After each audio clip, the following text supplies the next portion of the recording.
Os benefícios de se educar um pet, pessoal, são inúmeros. Um pet bem educado, adestrado, que é um termo muito utilizado, ele é mais seguro, ele sabe respeitar os limites e torna a convivência da família multiespécie muito mais prazerosa e saudável. Hoje, o Pet Doc vai falar sobre isso, sobre adestramento, sobre educação, Patrícia.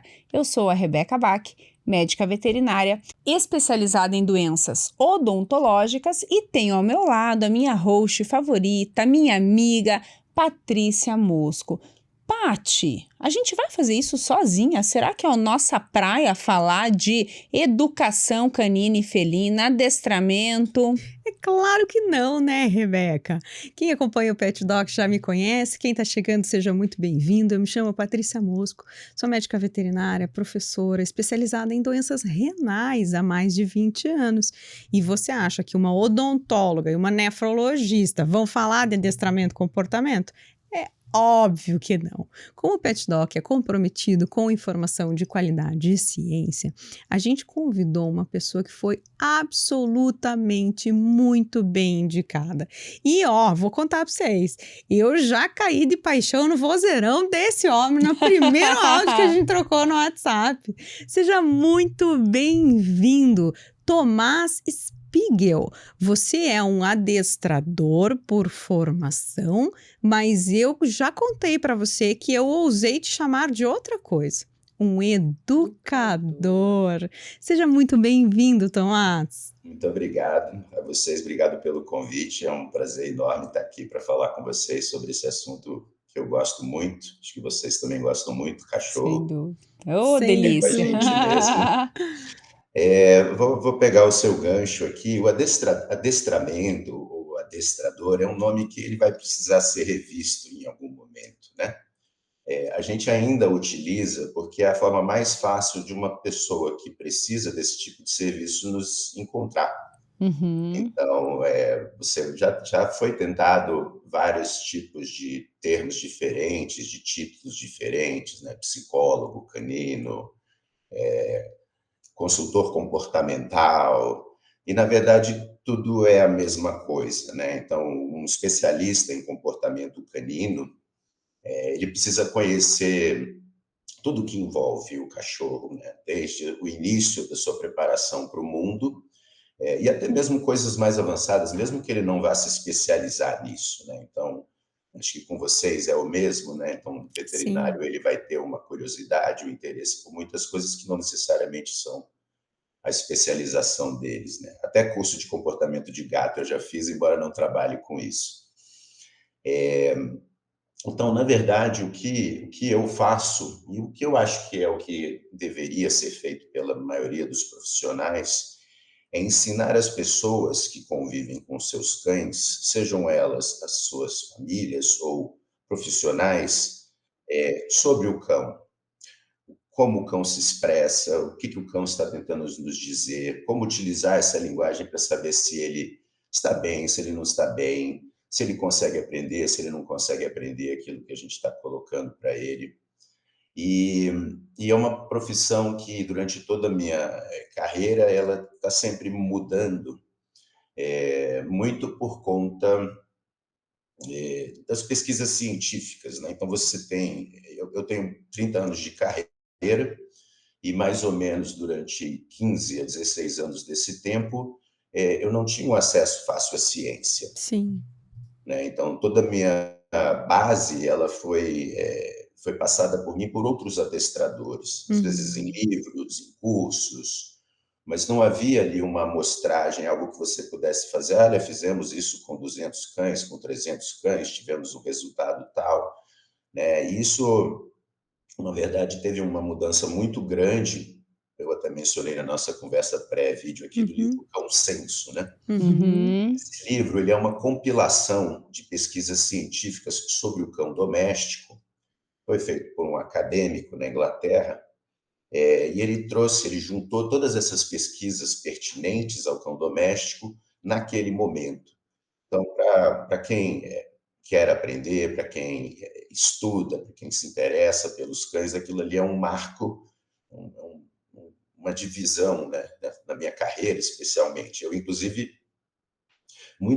eu fui contratado para fazer a revisão técnica desse livro, não era para estudar e aprender com ele, mas ao fazer a revisão técnica eu fui vendo que muita coisa que eu pensava estava errada, né, porque quando você vê os argumentos, Uhum. o escritor ele é muito educado e a forma com que ele coloca as coisas não critica as pessoas, né? Então é muito fácil dele conseguir fazer com que as pessoas que estão abertas entendam o que está sendo passado ali. Além disso, pós esse livro, nós continuamos essa saga de pesquisa sobre o cão doméstico e algumas mudanças mais recentes trouxeram novas mudanças, né? Então, Uhum. no momento onde descobriu-se que o cão não é descendente do lobo. Uhum. Isso acho que tem mais ou menos uns 7, 8 anos. Um grupo de cientistas chineses descobriu que eles são o lobo e o cão doméstico são descendentes de um outro ancestral. Nossa, Uhum. Que interessante. Poucas pessoas sabem ainda disso, né? É. Ontem mesmo estava vendo um documentário no Netflix, muito bom por sinal, mas lá eles ainda falam que o cão é descendente do lobo. Então é difícil isso, porque nós temos muitas fontes de sabedoria ou conhecimento quando a gente vai buscar sobre cães. Uhum. Então ainda há uma divisão muito grande no que Sim, se. sem dúvida. Eu acho. Perdão, pode falar. Não, Tomás, eu ia aproveitar a tua fala para ressaltar uma informação que é muito importante e que as pessoas, a gente vê, né, que as pessoas mais esclarecidas ou aquelas que realmente estão preocupadas com o bem-estar dos cães, buscam nos adestradores ou treinadores ou educadores, que é a educação por reforço positivo, né? Você comentou conosco dentro do teu currículo, eu acho que é muito bem válido a importante gente enaltecer isso, enaltecer, Patrícia. né? Uhum. De que você é um dos precursores, né, dessa modalidade de treinamento e adestramento. Mas é muito difícil a gente entender a profundidade desse conceito. Eu queria que você explicasse um pouquinho melhor o que é o adestramento por reforço positivo. Ótima pergunta. A gente tem, dentro da psicologia, basicamente duas forças que a gente pode utilizar. Então, a gente pode dar algo que o cão espera ou que ele quer para um comportamento aumentar. A Uhum. gente pode não dar como forma de punir. A gente pode aplicar algo ruim, embora eu não recomendo e não faça, como forma de punir. E a gente pode tirar algo ruim como forma de conseguir um comportamento. Então, o que seria esse último exemplo?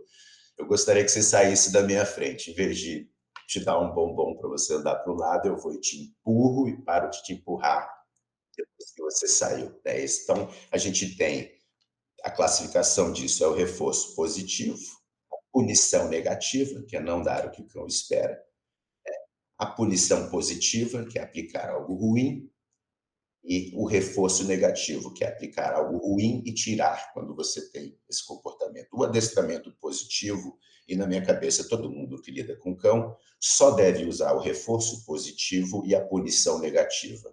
Ou dar o bom ou não dar o que o cão espera. E por que que, quando eu falo não dar o que o cão espera, eu não incluo o bom? Por exemplo, se o cão espera uma bronca, dá essa bronca, você acha que você está punindo, mas você está reforçando. Uhum. Então, o adestramento positivo, ele prioriza formas de não causar nenhuma espécie de mal-estar ao cão. Perfeito. E eu acho que talvez a gente tenha que conversar um pouquinho mais sobre isso nos bastidores, para você me ensinar a treinar o marido com reforço positivo também. Funciona Você acha muito que bem. consegue? Funciona muito bem com pessoas. Eu durante boa parte da minha vida, eu tinha dificuldade em me relacionar com pessoas de maneira geral. Uhum. Impaciência, acho que arrogância, uma série de coisas assim. E quando você treina cães, você tem que se colocar no lugar de um outro indivíduo. Uhum. Não dá para você pensar com a sua cabeça, na sua realidade. Sim, Isso também vale para humanos, sem dúvida. né? Então eu consegui, lógico, todo mundo tem o seu, eu posso perder a cabeça, mas hoje em dia eu tenho muito mais facilidade em lidar com as facetas não tão agradáveis dos seres humanos, né? Porque isso não necessariamente está relacionado a mim e eu posso, talvez com reforço positivo, conseguir mudar.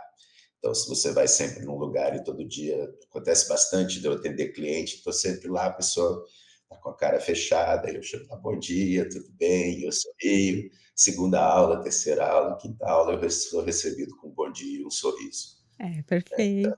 A gente consegue também utilizar, é a É, mesma psicologia. é. É, Eu não, na verdade, né, Tomás, isso é sabedoria. É, os É cabelos brancos, né? sabedoria, é que verdade. vem com a Que maturidade. vem com a maturidade e com as experiências, né? Isso é Ah, ah. perfeito. Na Tomás, verdade, quando você fala em educar um cão e conhecer o comportamento dele, ou se colocar no lugar dele, muitas vezes a gente precisa conhecer o contexto de vida desse cão, você mesmo falou lá do comecinho, para que essa educação ela seja efetiva. Então, quando a gente fala que hoje um bom adestrador, ele não é só um adestrador, porque ele não ensina só truques, ou ele não ensina só a fazer xixi no lugar certo, a gente está falando de uma capacidade ou habilidades, como será que a gente pode chamar isso? De uma pessoa que tem que ter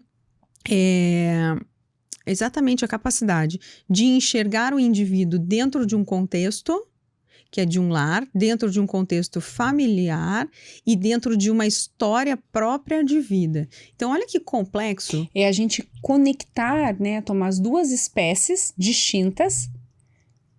É complexo. É muito E a complexo. gente coloca eles no nosso estilo de vida, no nosso perfil familiar e quer que eles se adaptem. E eles são muito adaptáveis, muito domesticados, muito domesticáveis, né, Tomás?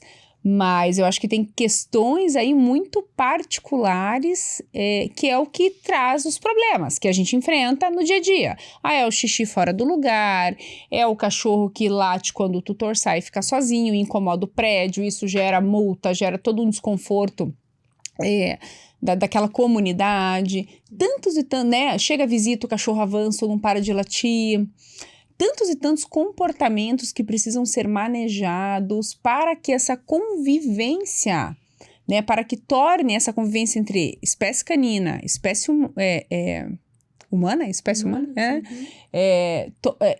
faça ser, né, torne uma família multiespécie funcional. Exato. Porque olha, o que a gente mais tem aí, observa, são os caos que se estabelecem nessa bagunça.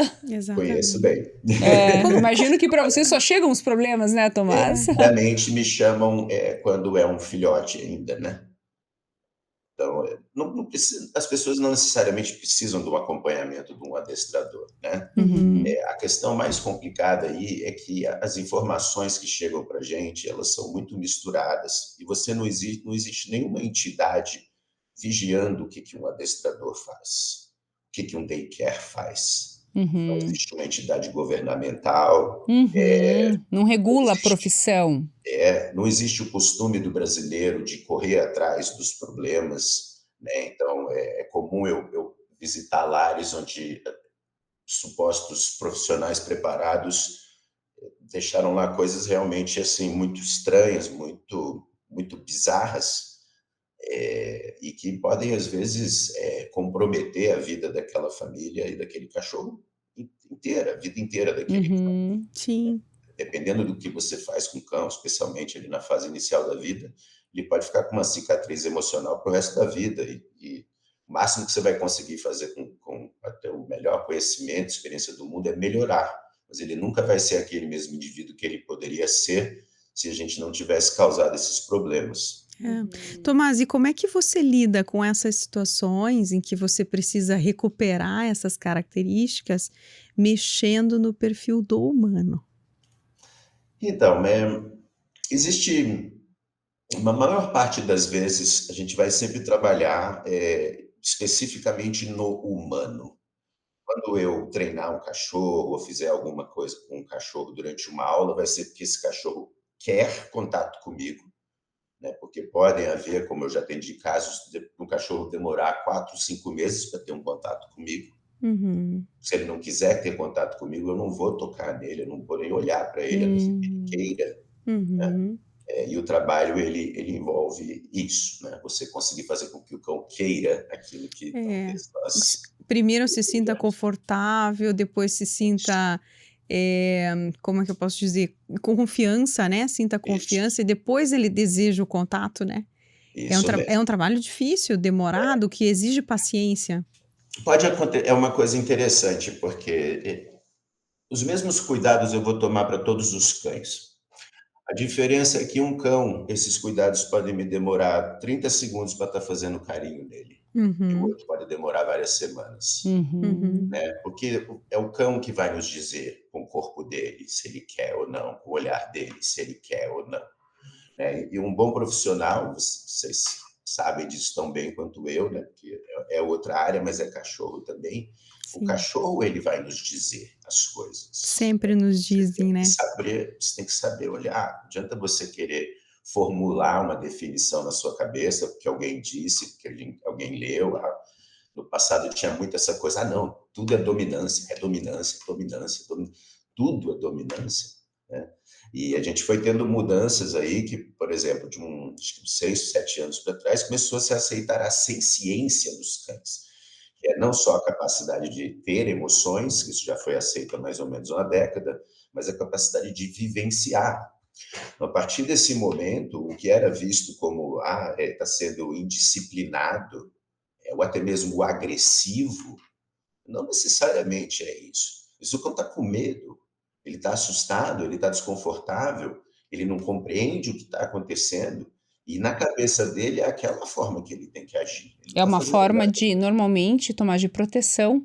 É o que a gente observa nos atendimentos. Às vezes, quando ele é agressivo, arredio, qualquer manifestação atípica, né, que não agrada o humano, tem muita relação com medo e ele se colocando De numa condição de autoproteção. É, autoproteção. É isso mesmo.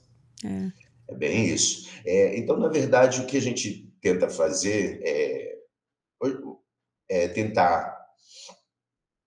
Já isso tem a ver bastante com experiência, né? Então, é uma coisa mais difícil de você conseguir no início da sua carreira. Mas durante as suas conversas iniciais, às vezes até a primeira conversa com uma pessoa no WhatsApp, alguma coisa assim, você já consegue perceber muitas coisas, né. Então, eu geralmente eu faço uma avaliação na minha primeira aula, mas eu não faço uma avaliação específica com o cachorro. Eu vou estar dando aula para os humanos e eu vou estar avaliando se o cão está bem, se ele não está bem, se ele quer chegar aqui, se ele não quer chegar aqui, se a pessoa tem um pedacinho de comida, ele se interessa em comer, né, com a pessoa ou não, se precisa de um pedaço de frango para ele se interessar de comer ou não, né, se a ração é suficiente, se não precisa nada, só um pouquinho de, né. Então, essas coisas vão meio que dando para a gente, de onde iniciar. Mas grosso modo, o que a gente precisa, na verdade, priorizar como adestrador, tem uma certa ordem de coisas. Uhum, A primeira dela é o bem-estar do cão como um todo. Se uhum. você não tem o bem-estar, e não adianta querer muito da parte cognitiva, certo? Se você tem um cão que está ansioso, que está sofrendo, que está, aflito ou em conflito, que não confia na sua família, você não tem a base para que esse cão queira fazer as coisas para aquele. Então, geralmente a gente começa por aí. E tem algumas coisas que são mais fáceis da gente, colocar, como, sei lá, higiene, alimentação, mas tem coisas que são um pouco mais, genéricas e diferentes para cada cachorro, né. Esse Uhum, cachorro tem a atenção que ele precisa ter, uhum, broncas na vida desse cachorro, não tem broncas, né, ou a pessoa acha que não tem bronca, mas tem bronca. E a partir desses 2 primeiros, universos meio que entendidos, e a princípio, com o início da sua mudança, é que você pode começar a pensar em aprendizado, em mudança comportamental. comportamental. Sim, sim. É mais ou menos, né, Tomás, como uma consulta médica. A gente precisa primeiro fazer um diagnóstico, né? E aí, diante desse diagnóstico, a gente toma algumas decisões com relação ao plano de continuidade. Você sabe que quando a gente decidiu fazer esse tema, isso veio um pouco derivado de um artigo que eu li a respeito de personalidades de cães. E eu adorei, eu achei super interessante, porque a gente não se expressa dessa forma, né? A gente não assume que os cães têm personalidade. E os gatos também, né? Os gatos também têm personalidades. Na verdade, para o gato até é mais fácil a gente falar disso, porque a gente já rotula o gato como aquele de personalidade difícil e independente, né? Que não é verdade, são 7 personalidades de gatos, assim como são 7 personalidades de cães descritas em trabalho científico. Mas não é uma verdade absoluta, existem outros artigos que falam de outras personalidades. Mas eu adorei esse aqui e eu queria citar para os nossos ouvintes esses 7 tipos de personalidades descritos nesse trabalho publicado em 2023, então muito recente, né? Que existem cães inseguros, cães focados, cães energéticos, cães agressivos/dominantes, sociáveis com humanos, sociáveis com outros animais e o último, os perseverantes. Então, eu acho que nesse trabalho diagnóstico, muito provavelmente um dos primeiros passos seja você identificar justamente essas características de personalidade também, né?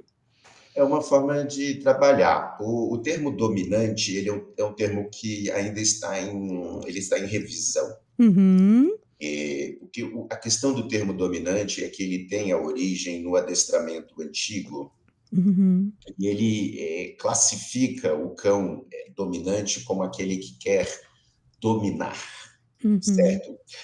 Só que o cão, geralmente, ele não quer dominar outros indivíduos, como isso é colocado. Ele uhum. pode querer dominar um recurso, certo? Então, Aham. quando há uma disputa, né, o cão ele não está disputando para ser superior a você.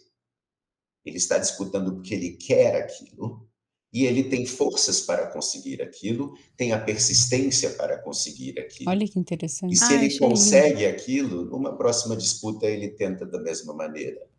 Criança é assim, né, Tomás? É, Vamos lá, vamos fazer uma é, analogia mas com é muito criança. É parecido. muito parecido. Quando a gente começou, quem começou a tentar mudar na forma de trabalhar o adestramento, toda a nossa literatura inicial era infantil. Não Uhum. havia livros sobre psicologia Olha que canina, massa nenhum, isso. nenhum. Você estava falando, Tomás, sobre essa questão do tutor, né? Então você tem que avaliar a família para daí você chegar no cão. E a gente que é mãe, acompanha sobre educação, né? Sobre aprendizado na infância. Quanto mais a gente estuda e mais a gente emerge nesse mundo, mais a gente entende que as crianças, elas são simplesmente reflexo do adulto. Então, se você tem um problema numa criança, não vá tratar a criança. Vá buscar onde está o problema naquela família. Eles falam insistentemente nisso. É isso que o adestrador faz.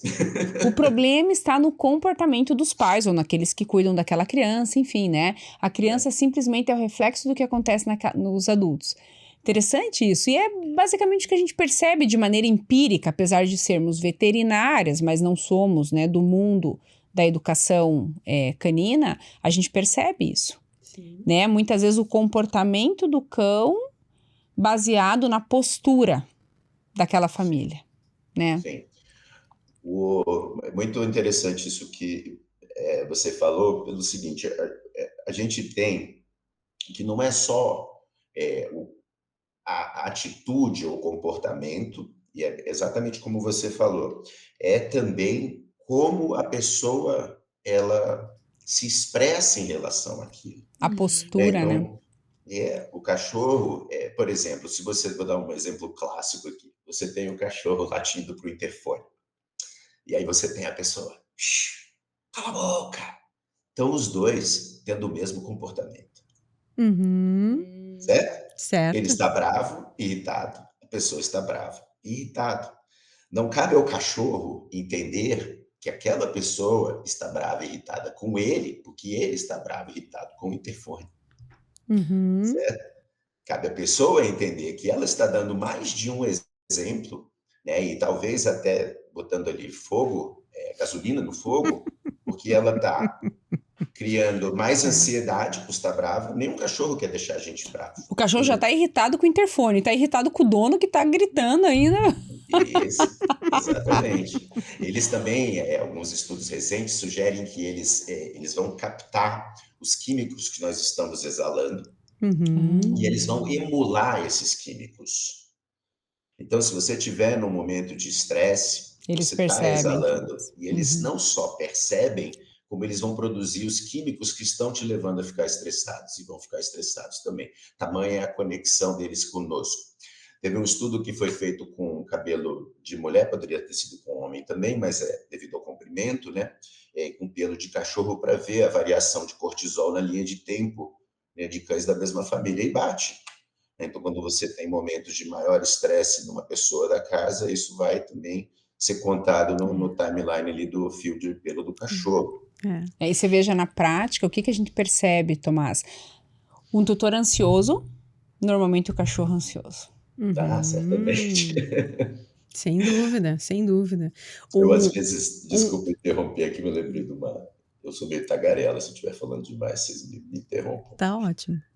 Às vezes eu recebo, se eu vou pegar o WhatsApp de manhã ali, tem uma pessoa já me mandou umas 15 mensagens. Você, cachorro com problema de ansiedade, eu não preciso nem ouvir as mensagens. Você não precisa nem ver o que é o áudio, você já sabe qual é o problema. Já fiz o diagnóstico.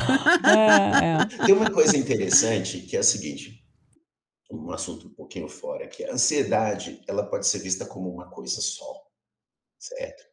A gente tem muitas manifestações e causas, né? Então, muitas coisas podem deixar um cão ansioso, uma pessoa ansiosa, e a gente tem muitas formas disso se manifestar. Mas a ansiedade ela é uma coisa só, né? Ela é uma mudança ali, química, né? Fisiológica que acontece na gente e nos cães. Então, muitas vezes, mesmo sem a gente saber o histórico de um cão, eu trabalho muito com resgatado, ajudo muitas ONGs também, e às vezes a gente não sabe nada do passado daquele cão, a gente não sabe nada. E as mesmas coisas que eu vou utilizar vão funcionar nesse cão, né? Mesmo comparado àquele cão que eu sei todo o histórico, que chegou da família cedo, que tem, sei lá, um pedigree ou alguma coisa assim, né?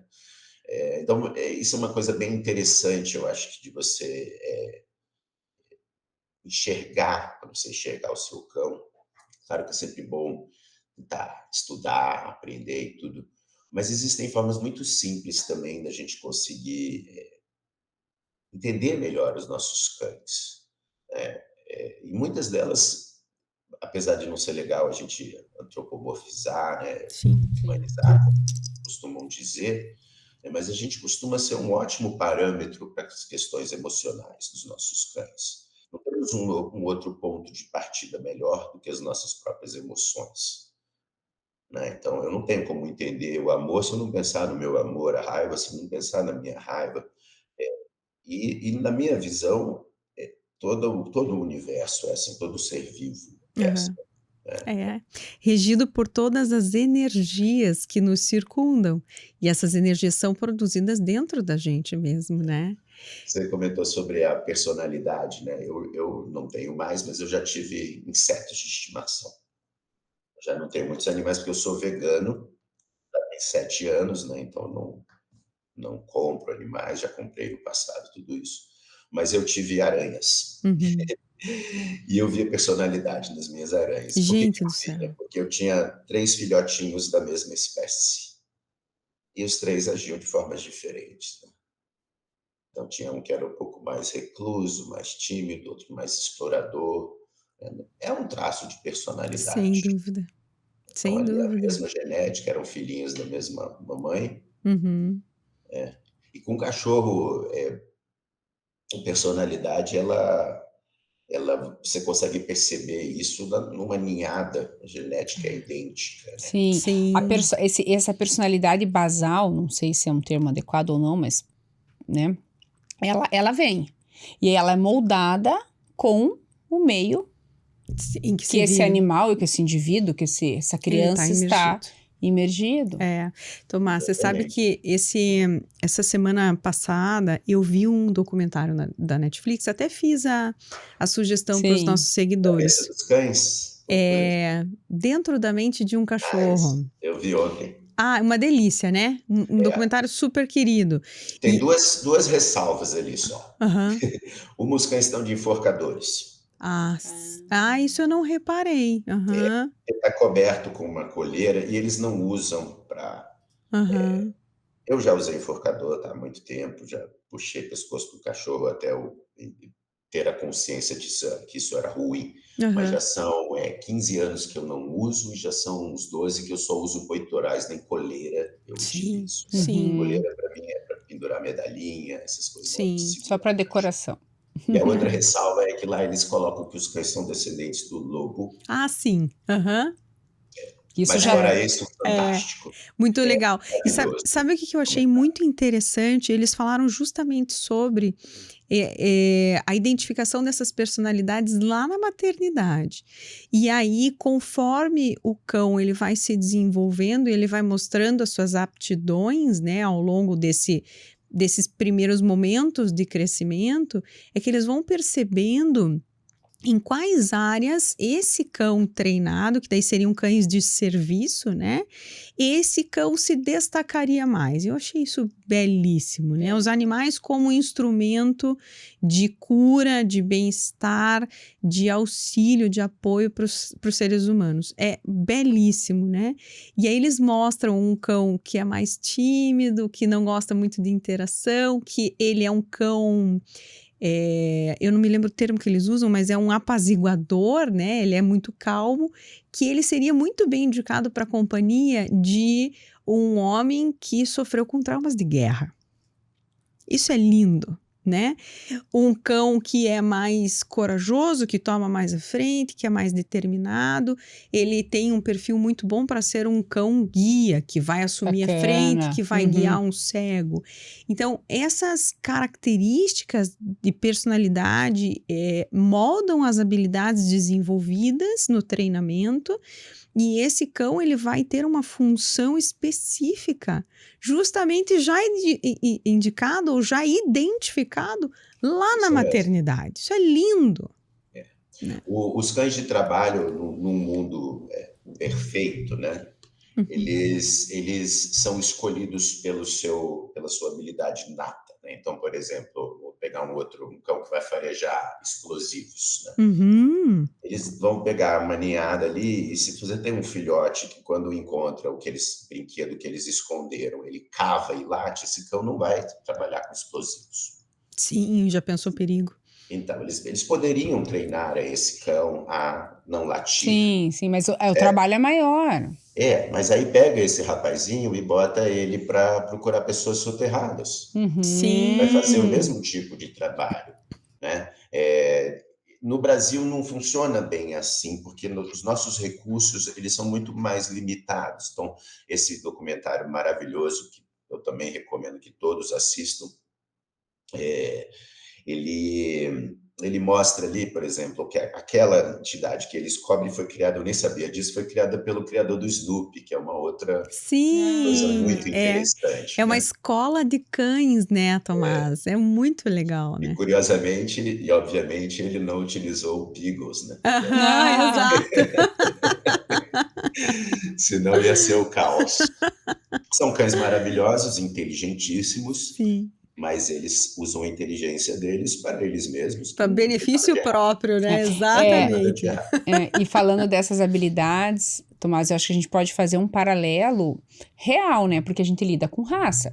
Tudo bem que os SRDs dominam aí nosso país, mas a gente mais ou menos entende o perfil de cada raça, porque isso vem já geneticamente programado. Lógico que dentro daquela raça, daquela ninhada, como você bem falou, existem nuances de personalidade, variações de personalidade, mas a gente vê muito classicamente isso, né? Esse perfil de essa raça tem mais ou menos esse comportamento. E é isso que acontece. Né? Exatamente. Você mencionou uma coisa aí muito interessante, é a questão da genética, né, Hum. e personalidade. O que eu costumo dizer, uma forma assim, lógico, simplificada, é que a personalidade do cachorro ela vai ser formada por 3 coisas: é a genética, Uhum. a gestação e as Hum. experiências pós-nascimento. Nossa, Uhum. um humano é isso, né? Começa na No concepção, na documentário gestação. eles mencionam também sobre isso, a questão da gestação, né, eles Sim. dividem em 2 partes lá, né, eles dividem como genética e experiências de vida, incluindo a gestação na experiência de vida, né. Que interessante, né? Os cães, por exemplo, e com criança é assim também, né, mais um paralelo aí, se há uma superproteção, perdão, se há uma superproteção por parte da mãe, aqueles filhotes eles vão ter mais dificuldade em solucionar problemas sozinhos, né, enquanto que aqueles que são deixados um pouquinho mais para se virar acabam conseguindo solucionar problemas com mais facilidade, que é uma característica muito importante para cães de trabalho. Eles têm Uhum. autonomia, a gente quer que eles. Daí, mais uma vez, também a importância de um adestramento baseado no reforço positivo, né? Que não poda, que não limita. Você tem, por exemplo, existem traços que eu enxergo em cães que não foram estudados ainda. Para mim, há cães criativos. Uhum. Uhum. A gente não viu isso em literatura ainda, mas para mim é claro. Você pega um cão, ele vai solucionar os problemas dele e ele pode fazer uma forma diferente a cada vez. É. E a Então tem gente a gente vê isso em casa, né, sim, Tomás? A gente tem vários animais que a gente convive, que a gente percebe, e a gente chama isso de inteligência, né? Nossa, olha como ele é inteligente, ele conseguiu resolver esse problema, ele conseguiu ajudar, ele criou uma brincadeira nova, ele criou uma forma de chamar a minha atenção nova, a gente chama isso de inteligência, mas tem muito a ver com criatividade mesmo, né? tem. A gente tem muito para descobrir ainda. Na época desse livro aí, do Cão Censo, o autor ele estimava que a gente sabia por volta de 30% sobre os cães. Esse livro tem Uhum, uns 12 para 13 anos. Eu uhum. diria que hoje a gente deve saber uns 40. É. É. Mas é caminhar de formiguinha, mas são passos, eu acho que cada vez mais Falo da parte certeiros, né? psicológica, né? Exato, exato, exato, exato. Tomás, eu queria te perguntar sobre esse perfil brasileiro de treinamento, que você falou, lá no documentário, né? Eles mostram um perfil e lá a gente viu escolas, né? Eu acho lindo isso, né? O cão vai para a Ai, é escola o e fica, é máximo. o máximo, né? Aqui a gente tem formas de treinamentos diferentes. Eu não conheço, talvez seja limitação minha mesmo, nenhuma escola brasileira. Isso existe aqui? Existe. Então, não existe desse jeito. O que a Uhum, gente tem mais próximo disso são institutos que preparam treinadores para fazer isso. Grupos de pessoas aqui em Curitiba, a gente tem um projeto muito legal, Amigo Bicho ali, que vão do jeito que podem fazendo, né? Mas é muito mais, como muita coisa que a gente tem que fazer no Brasil, na cara e na coragem, e sem nenhum suporte. Né? Então, você não tem. O que nós temos mais perto disso são os cães-guia de cego. uhum, uhum, E só acontece por causa de uma pessoa muito rica que banca. uhum. Um dos meus maiores amigos é um cara que trabalha com isso. Foi o cara, inclusive, que me ensinou a dar aula para humanos há 28 anos atrás e não cães. Ricardo Pinheiro Machado, hoje ele trabalha com cães guias de cego, e é um projeto que é financiado por alguém, um filântropo, né, que senão não ocorreria. O custo de um cão desse é por volta de US$ 27.000. Então, apareceu, né? Teve um Globo Repórter recente, mostrou parte desse trabalho, o quão complexo, né, é esse trabalho, esse preparo, perdão, para o cão-guia. Ele fica ali numa família por um tempo, essa família ela é treinada para dar os comandos, para treinar esse cão. Esse cão vai sendo frequentemente avaliado para ver se ele está atingindo os objetivos. É super complexo. Demora um tempo, né, Tomás, para ele estar pronto para ir para o seu futuro tutor, Para né? vocês terem, aproveitando um outro gancho aqui, durante muito tempo esse tipo de treino foi feito à força. Certo? Uhum, A média de cães que se formavam Uhum. Era por volta de um para cada 100. Nossa! Nossa, imagine a logística, né. Hoje, a média de 75% se forma no adestramento positivo, para Ah, você. Ah, melhorou a forma de ensino. é, é. É, o esses cães, eles têm a habilidade, esses que fazem essas super coisas, assim, eles têm essa habilidade inata, né, genética, mas como você lapida esse diamante faz muita diferença. Eu tenho a última cadela que eu comprei, é a Nix, é uma pastora Malinois, muita Uhum, gente talvez não conheça, parece um pastor alemão meio vira-lata. uhum. E eu comprei ela porque eu sou um grande ativista, eu formo muitos adestradores e é muito comum eu ter ovelhas desgarradas, alguém que vem estudar comigo, aprende adestramento positivo e aí vai fazer um curso com algum estrangeiro que usa coleira de choque, colar de garra, né, aquela cuspida, e sai de lá achando que tem que usar essas ferramentas para ter aquele tipo de cachorro. Então o que que acontece? A maioria desses cães, eles nascem meio que prontos. Um adestrador experiente lapida aquilo. Não necessariamente ele precisa usar força, porque até mesmo esse cara que usa o choque, aquele choque que ele dá é 5% do treino. O resto é petisco, é bolinha. Mas quando a pessoa sai do curso e vê aquilo, ela sai dali que tentando resolver tudo no aversivo, tudo na punição positiva ou nessa aplicação de algum desconforto. Muito fácil apertar um botão, Sim, né, Sim, sim. dar um choque no pescoço de um cachorro. É um atalho, né, parece ser um sim, atalho. É, sim. é um ouro de tolo, né, assim, tipo, É, exatamente. uma vez fiz uma provocação, falei assim: "O dia que tirarem coleiras das provas de adestramento, todo adestrador linha dura vai ter que aprender a adestrar". Ah, isso é verdade, isso é Porque o que verdade. que eles fazem? Eles botam a coleira de choque, uma outra coleira, e depois tira de choque, então o cachorro ele fica achando que aquela outra dá choque nele também. Aham, aham. Entendi. Várias Coitadinho, coisas são né. feitas assim. E na verdade, né, Tomás, a gente quer com os cães, né, de forma consciente, quem ama os animais, né, quem ama os seus pets, quer desses animais que é simplesmente extrair o melhor deles, para que a gente consiga não só conviver bem, mas permitir que eles tenham uma vida feliz e saudável, porque estar feliz aumenta a longevidade e qualidade de vida. E nós amamos esses animais, né, por que que eu vou fazer algo, para um bem, né, para o seu próprio bem, especialmente se eu consigo fazer de outra forma, né. Eu já tentei punir cães, como foi ensinado para mim, para lidar com agressividade no passado. E parte deles eu conseguia extinguir aquele comportamento, a custo do bem-estar daquele cão, mas havia parte que nunca, não importa. Você pode fazer o que você quiser de dureza em cima desse cão, que ele não vai ceder, ele vai lutar até o fim da vida dele. Enquanto que no positivo, no carinho, no amor, você dobra todos. Você dobra todos.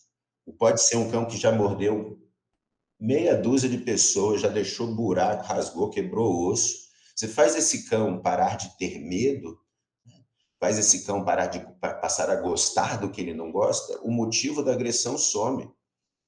Hoje, muito do meu trabalho, ele está mais relacionado, obviamente, a exercícios, mas esses exercícios eles têm como finalidade uma estabilidade emocional e não uma reprogramação de uma máquina. Se eu Uhum. É consigo muito mais fazer complexo. se eu consigo fazer um cão que está agressivo, que ele tem medo, e eu consigo fazer ele perder o seu medo, eu fui numa causa emocional ali. Os exercícios eles me ajudam a fazer isso, assim como, o ioga pode nos ajudar, um hobby pode nos ajudar, a meditação pode nos ajudar. O cachorro não tem a consciência de procurar isso, né, mas se você tem protocolos e metodologias de trabalho, né, que você pode aplicar e que vão ter esse mesmo efeito, que vão criar foco num cão que não tem foco, vão criar segurança num cão inseguro, vão criar confiança num cão que não é confiante. comunicação entre pessoas e cães que não conseguem se entender nesse momento. Sim. Porque, na verdade, acessa a raiz do problema. É como se fosse uma árvore onde você está lá atuando na raiz para que a parte que é visível, que é do comportamento, da ação ou da reação, seja manejada. Se você fica só na ação, na reação, no momento que ele se sentir inseguro e amedrontado, a raiz está lá do problema. Exatamente. Ele vai ter o gatilho que a gente fala no humano. Ai, o gatilho, ou o chute na Isso aí. canela, que coloca a gente num comportamento, né, repetitivo, às vezes Isso indesejável. aí. A gente também utiliza gatilho dentro do adestramento, né? Que são essas coisas também que causam esses diversos comportamentos aí. Pode falar. Tomás, eu quero te fazer algumas perguntas que a gente escuta comumente, tá? São dúvidas frequentes, perguntas do nosso público. Uma delas é: quando eu quero educar o meu cão para que ele faça aquilo que eu preciso, é melhor o adestrador vir à minha casa aplicar aulas ou levar o cão para um local onde ele seja treinado, permaneça lá algum tempo e depois volte para casa? O internato é horrível, certo? O internato é horrível. Eu conheço um internato bom no Brasil, e eu conheço muito adestramento no Brasil. Eu conheço um internato bom no Brasil porque é feito no positivo, o cachorro fica na casa com a pessoa, ela é uma mamãe, uma segunda mamãe desse cachorro. Mas a maioria não funciona assim, tá? A gente no Brasil, a gente tem a história do adestramento no Brasil, ela começou com adestradores militares que nos seus períodos de folga aplicavam o mesmo treinamento militar na base da força, certo? Então, quando eu comecei, os adestradores não ensinavam como assentar com petisco, era com enforcador, né? O reforço negativo. Então, você puxa o enforcador para cima, Sim, o aperta cachorro. a bunda do cachorro para ele parar de sentir aquilo, ele senta, né?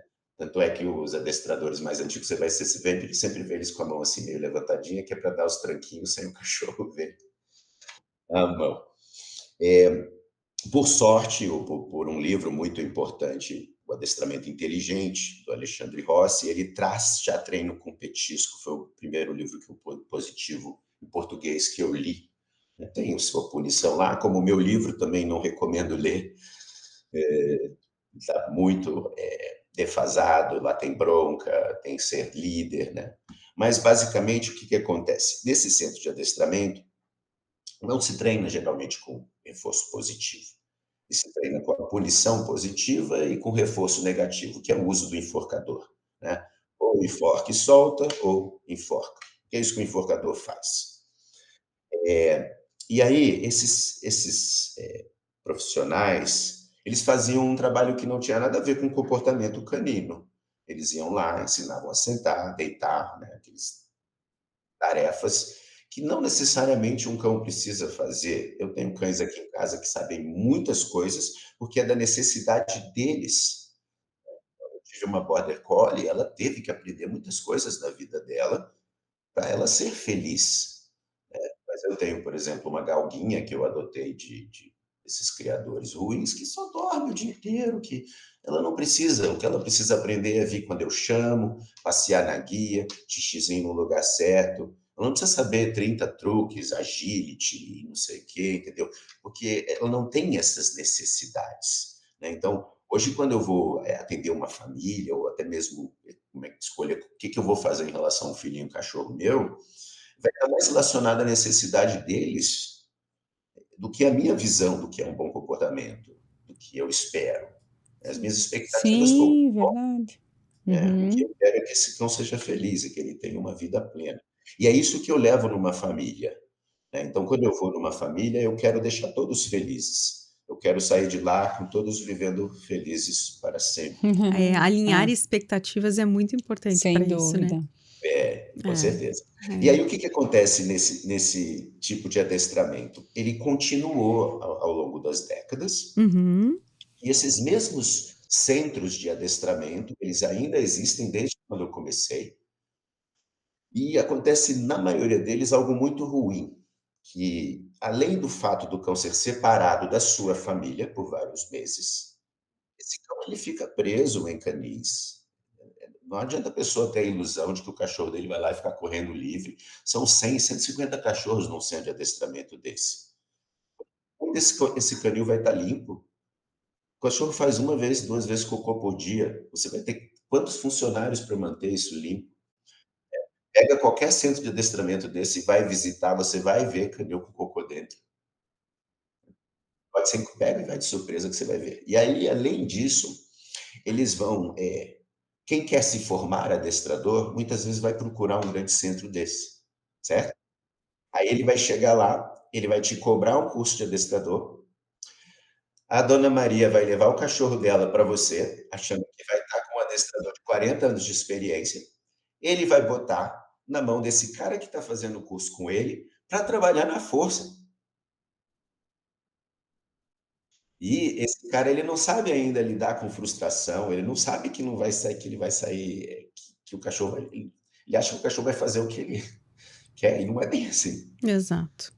Não é Ou bem seja, assim. é melhor escolher um adestrador de referência e esse adestrador, esse educador, vir até É a sua a casa. sua casa e fazer o processo. Se Exato. houver uma escola onde você vai com o seu cão, certo? Uhum. Aí tudo bem. Uhum. E outra coisa, nunca deixem ninguém fazer nada a custo de disciplina. Nunca deixe alguém punir o seu cachorro, enforcar o seu cachorro.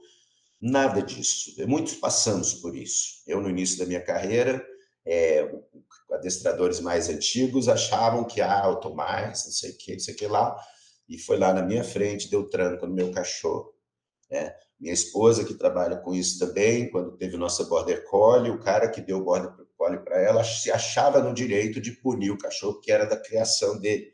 Então, muita gente passou por isso, ver alguém mais experiente, né? Teve, por exemplo, um amigo meu que estudou muito comigo, aprendeu muito comigo, e aí uma vez levou o cachorro dele para um cara lá, o cachorro, ele deu 2 trancos no meu cachorro, consertou o cachorro. Eu falei assim, olha, se eu pegasse esse cachorro, eu com os meus 30 anos de experiência também mudava ele sem dar tranco. Não foi o tranco, foi o fato do cara ter 30 anos de experiência, você tem 2. É só isso, né? A psicologia está ali, reforço positivo funciona também, ele também modifica comportamento, né? É a questão da opção que você faz. Então, sempre, a não ser que você tenha muita confiança, nunca deixe o seu cachorro com ninguém. É dessa Uhum. parte educativa, né? Que Uhum. interessante. É. Sabe, Tomás, uma coisa que a gente admira muito, porque a gente está nessa jornada e a gente vai envelhecendo e a gente vem de uma formação que muitas vezes reformulou, remodulou conceitos que antigamente eram aceitos e seguidos, eles mudaram. Como é importante a gente ter essa concepção de que nós precisamos a todo momento reoxigenar as nossas informações, reaprender. Exatamente. E o Pet Doc é isso também, é uma jornada de conhecimento em que a gente ressignifica algumas coisas, reconsidera as outras. Você está aí dizendo para nós, puxa, eu aprendi assim, mas eu passei por um processo de aprendizado, de mudança de conduta, porque a gente está aberto, a gente está ligado nesse mundo aí que está a todo momento em movimento. E nunca é tarde demais para aprender. Exatamente. Né? Isso vale para cachorro velho também? Vale. Então, essa é uma outra pergunta muito comum. Mesmo mais velho, dá para ensinar? Aprende, eu aprendo também, eu sou já cachorro velho, mas eu aprendo. É verdade. Então, Não, de brincadeiras à parte, aprendem sim. A gente pode traçar um paralelo aí aos humanos, né?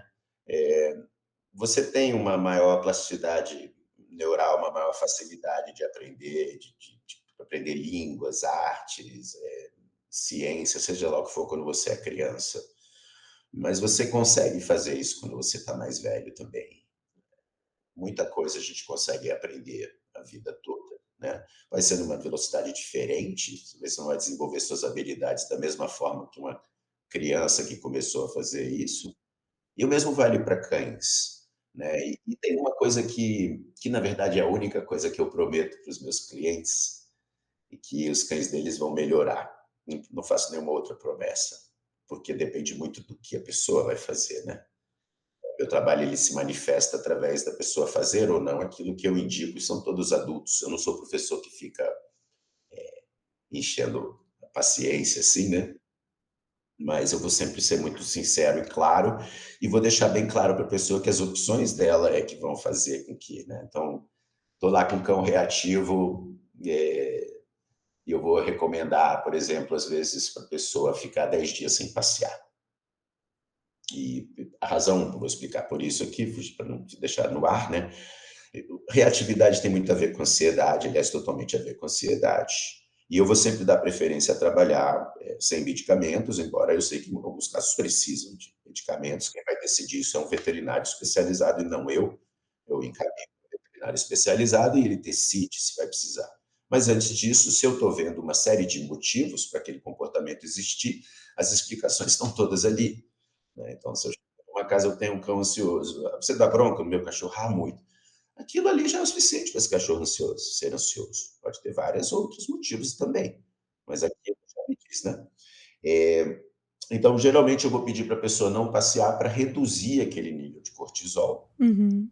passar o cachorro a ter uma capacidade cognitiva adequada, tentar mudar aqueles comportamentos. Sim. E isso é muito difícil para os tutores fazerem. Uhum. A maioria não consegue fazer. Muito pelo contrário, foi criado a ideia de que todo cachorro precisa passear. E eu discordo. Para mim, todo cachorro precisa de atividade, atenção, carinho, uma série de coisas. Mas se o cachorro sai para a rua e ele sofre, o passeio não é bom para ele. Não é bom para a família, não é Nossa, bom. ontem mesmo, Tomás, estava numa região aqui de Curitiba de muito prédio, que é onde a gente mais vê a cachorrada passeando, né? Final da tarde. Os 2 cachorros na guia, pequenininhos. Aquela ansia, você vê assim, meu Deus, eles estão pilhadaços. Aí eu olhei aquela cena, até minha filha olhou, se assustou, né?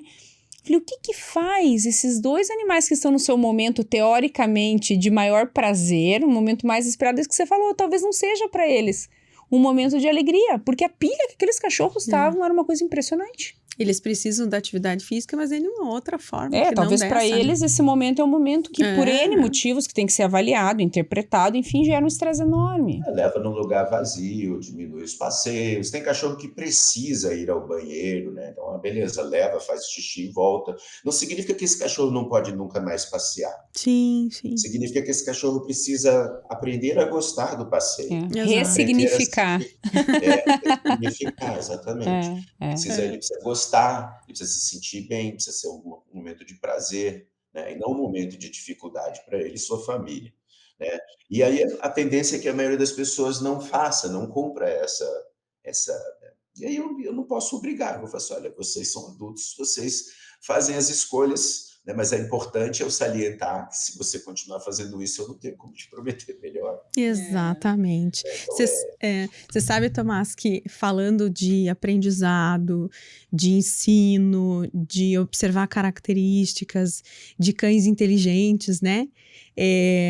Eu aprendi uma coisa com um professor que é um grande amigo, professor Júnior Villanova, né? Villanova Júnior, que fala sobre a inteligência dos animais e que existem algumas características anatômicas que podem explicar essa inteligência.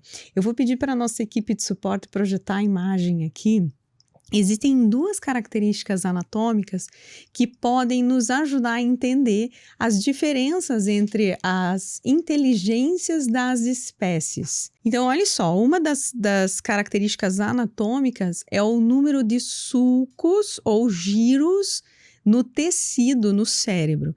Então, nessa imagem a gente consegue observar que o cérebro humano, ele é todo cheio de profundidades, né, que nós chamamos de sulcos, e aquelas voltinhas que nós chamamos de giros. Então, quanto maior o número de sulcos e giros, teoricamente mais inteligente é a espécie. E aí os donos de gato vão ficar bem bravos comigo, porque a gente mostra aqui que o cérebro do cão tem mais sulcos e giros do que o do gato. Não quer dizer que o gato não seja inteligente, não é isso. Mas baseado nessa característica anatômica, o cão teria, sim, uma capacidade de aprendizado maior do que os gatos. E na outra imagem, a gente mostra o comprimento da medula espinhal. Então, o que a gente tem aqui? Toda a medula espinhal que faz parte do sistema nervoso central, e ela está dentro lá da coluna, né, dos ossos da coluna, ela termina, ela funila e partem dali muitos nervos, um tufo de nervos que nós chamamos de cauda equina. Então, quanto antes a cauda equina começa, quer dizer que todo esse tecido nervoso, ele foi puxado, enrugado lá no cérebro, aí ele ficou mais curtinho. E aí, quanto mais curta é essa medula espinhal, então quanto antes começa a cauda equina, mais inteligente é a espécie. Então, nós seres humanos, essa cauda equina, ela começa ali já no início das vértebras lombares, né? Se não me engano, L2 mais ou menos. No cão, esse início da cauda equina vai lá para L4, L5 e no gato L6. Então, a medula do gato é um pouquinho mais compridinha. Então, mostraria, então, duas características anatômicas que mostram, que sugerem que os cães são um pouquinho mais inteligentes, ou melhor, que têm uma capacidade de aprendizado um pouquinho maior do que dos gatos. É tanto conhecimento, tanta informação. Tomás, eu adorei te conhecer, eu adorei a forma como você abordou esse tema. O nosso foco hoje aqui não era falar de problemas, por exemplo, assim, meu cachorro vai xixi fora do lugar, meu cachorro isso, aquilo, né?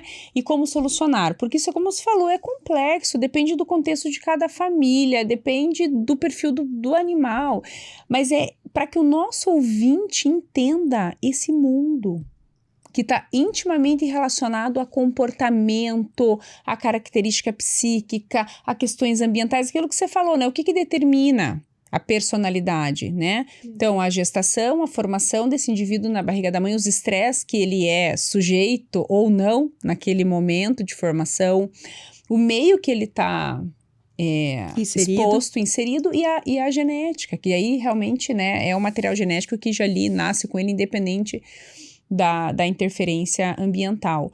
Então, assim, quanta informação, é um mundo muito complexo, muito maravilhoso, e que traz necessidade de muito estudo e muito aprendizado.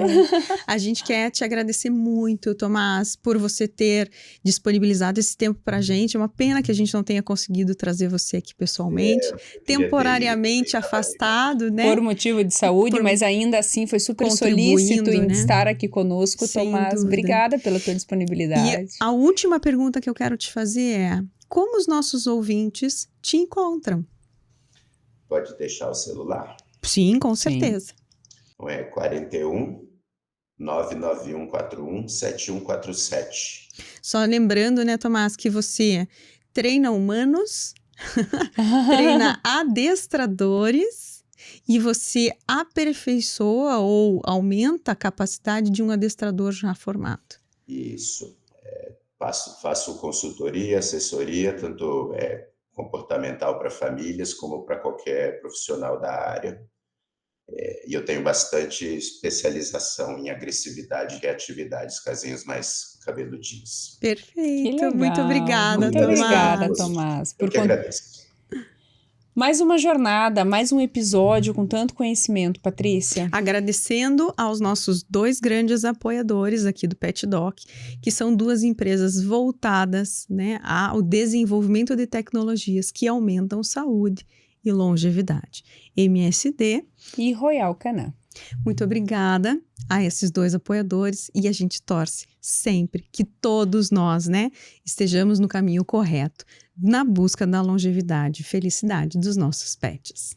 E você aí que segue nós no Instagram, não deixa de compartilhar, pessoal, os nossos episódios para que a gente consiga aí atingir o maior número de pessoas com conhecimento de qualidade. E lembre-se que o Pet Doc está aqui por um propósito, por acreditar na essência do quê, Patrícia? De que nós precisamos entender que bicho é bicho. Gente é gente. Mas bicho e gente é família. Gente, boa noite. Muito obrigada por estarem conosco. Até a próxima. Até, pessoal. Tchau, tchau.